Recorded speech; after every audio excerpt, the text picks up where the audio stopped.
thanks for joining me on this because I think there's a whole lot of pool discussion going to happen in the next year, which I really hope for. Yeah. Um, and so you've been Mm. doing this for longer than I have in the last year, anyway. So I brought some questions that I wanted to ask you. So I hope you have a Sure. couple Yeah. for me. So you Yep. want to trade or I yeah, I brought some questions too. We'll see how excellent? it goes. All right. So the first one I want to ask is what did you provide before Mm. people made up their characters? That's a good question. I gave I don't want to I'll tell you and then I'll second guess myself afterwards.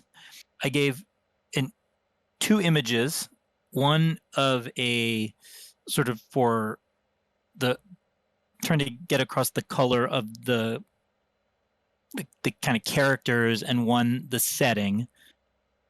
And then I also provided a three or four general statements about the world, so three or four general world building statements, and then a couple more lines about the specific situation, sort of zooming in, that I wanted to bring out, that had implied sides but no pressure on which sides you needed to take in this situation. So it was um I think maybe more than I needed, although I was having a little worry about letting too much control, giving up too much control in that step. But or guidance. I mean, that's a negative way for me to put it. I wanted to make sure that the two players had enough guidance to make a character, especially since the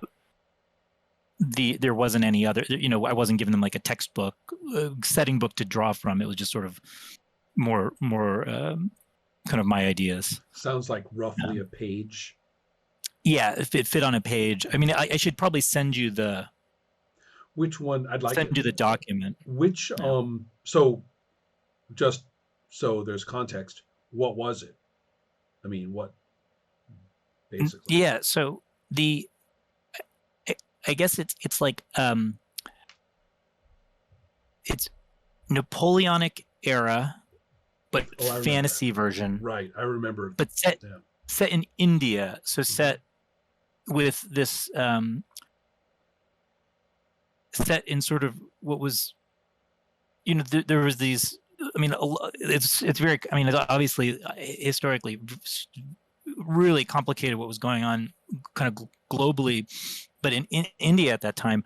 But part of the interest is the way that the European conflicts kind of spilled over into these Hmm. other arenas, um, and so that was kind of the trigger for my historical interest in that area. And then I did add we're going to add magic and dragons, which is I don't know is like a aesthetically or justifiable in any legitimate way except that I wanted to do it, and I thought it would be If fun. they can be added to, pseudo French medievalism, I guess they can be added anywhere else. That's kind of what I was thinking. Yeah. And so we added in dragons and wizards, and I did some attempts to I also wanted to make it so that this is history I'm interested in, but I didn't want the players to feel like, oh, you can do as much or as little research as you want Hmm. in terms of engaging with this. I didn't want it to make it Well, a lesson for them, but I wanted to open up the possibility if they were interested to look further. Yeah. speaking for myself, I would be, you know, it's catnip for me. Somebody provides a point in the world and a year and says, well, I want to do this, and throws out a couple of things they consider important about it that they want to develop or focus on. And I'm the first one to go jumping off to go read a book, basically. Yeah. I mean, it's nothing but good. There's no downside to doing so at all. I mean, it's yeah. Yeah. Anyway, though, so that answers my question. and certainly leads to all sorts of other, comparisons or parallels in what I was doing. But what's one of your questions? Well, this is maybe moving a little bit more into the meat of the play, but one thing. Well, I don't want to. I'll ask my question to you and then kind of notice talk about what I noticed. But when you've been playing, do you find that the game master is generally the person calling for roles, or do you find that that's distributed more in a different fashion than sort of the game master kind of being the role police? I was surprised at myself because I was working from memory. And at some point, I got it in my head that roles were called for by the players. I Mm. mean, this is before I started playing recently, because then when I started playing recently, I pulled up the file and reviewed it. Um, but it was kind of in my head that I would be effectively stating just more and more and more and more adversity in Mm-hmm. those, at least in times when there was adversity, that I would just continue with talking about it. And basically, I wouldn't stop until someone said, well, I do this. That's kind of been what I've stuck with. I Okay. haven't treated it as a hard and fast rule. I was thinking that I would. Then I went back and reviewed the file in question and found that it was a lot more open than that. Yeah. Um, but I got to thinking about it, and I thought to myself what I really liked about the idea of that somewhat more rigid approach. The what I liked about it was that there was a necessary intersection between what I was saying, what was going on, and what another person was saying was going on in terms of their character's actions. There's something I think a little bit unsatisfying for me in playing the pool by having it be, well, the spiders, no, well, that's not, I don't mind having spiders drop on the characters' heads. Let's see. Um, there's something unsatisfying to me to effectively say, well, looky there, there's a locked door. You're just going to have to pick that lock. I mean, do you want to pick it or do you want to bash it in? Or how do you get through the door? And Yeah. they state it, and then I say, okay, then make this roll. You see what I mean? There's the whole thing is Yes. just all nailed down. And that's kind of what I was trying to avoid. So even if I'm doing things like calling for the roll, it's more like I would imagine or have experienced in, actually, I don't have to imagine, I experienced in games like RuneQuest Second Edition, where Mm. all kinds of stuff is happening, but it really is very much each player's job to say what it is they do. Now, I don't think that the various examples and the later development of RuneQuest were consistent with this at all, but when I read the basic procedures in that original RuneQuest, Mm. that is effectively what it calls for. The game master has no idea what each of the characters is actually going to be up to in the Right. middle of a whole situation. So it comes down to, well, how rigid is the situation before people say things that turn into roles, right? Then that, you see, remember Yeah. my little arrows thing, my little four Yes. arrows? Yeah. I'm talking about the shaft of that first arrow before we know we're in a role situation. Yes. So Yeah. I've been paying a lot of attention to that and thinking, Okay. okay, what's the minimum that needs to be said by anybody for Mm. us to know that a role has to be called for? In many ways, I guess I'm applying Trollbabe logic that in Trollbabe, one or the other, the GM or player says conflict. Yeah. And that means, okay, we're done. We now know we're in that arrowhead. We have formally entered it. Before we weren't, now we are. And it doesn't really matter who, but now that that's been called, we either have to catch up with what we need to know in order to get on with it, or we look at what's going on and say, okay, you're right. We did know all we need to know. Of course, we're in a conflict. Mhm. So I guess I'm pretty much applying that same principle.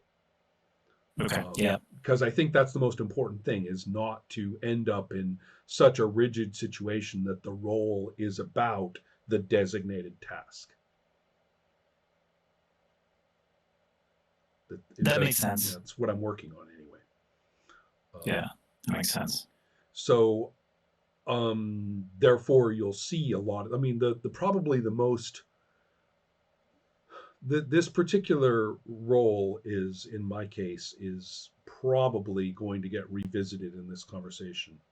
But for the present question, the present topic, if we look at the science fiction pool game or galactic Yep. peace or whatever it is I'm calling it, the one of the first roles concerned this explosion that goes off right in the middle of this somewhat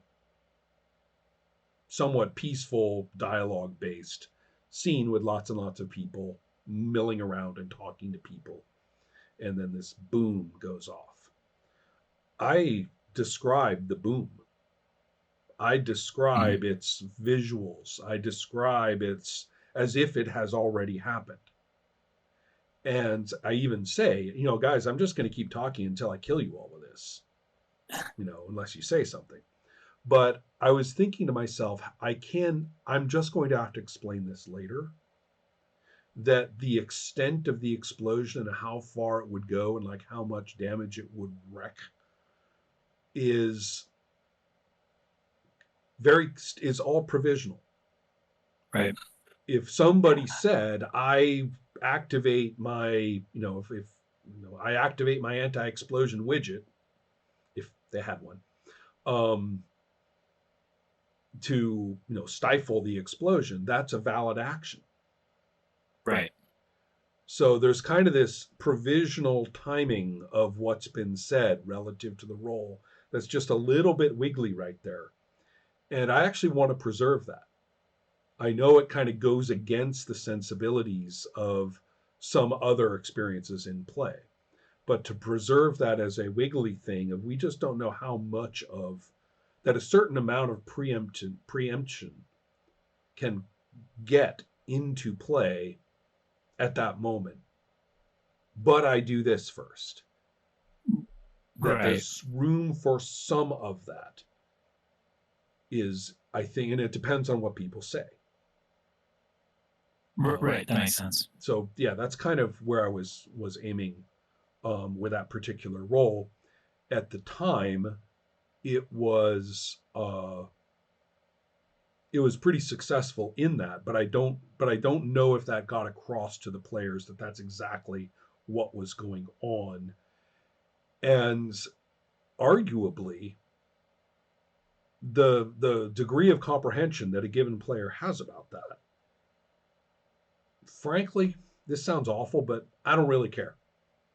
I mean, somebody could state their action thinking that everything I said was gospel up until that moment, or someone could state their action, with a very serious amount of preemption, and it's due to their understanding of the talking that leads them to do that, because their understandings are different. You know what? I can't save the world. If they're going to have different understandings of that, they just are. Yeah. Yeah. Mm.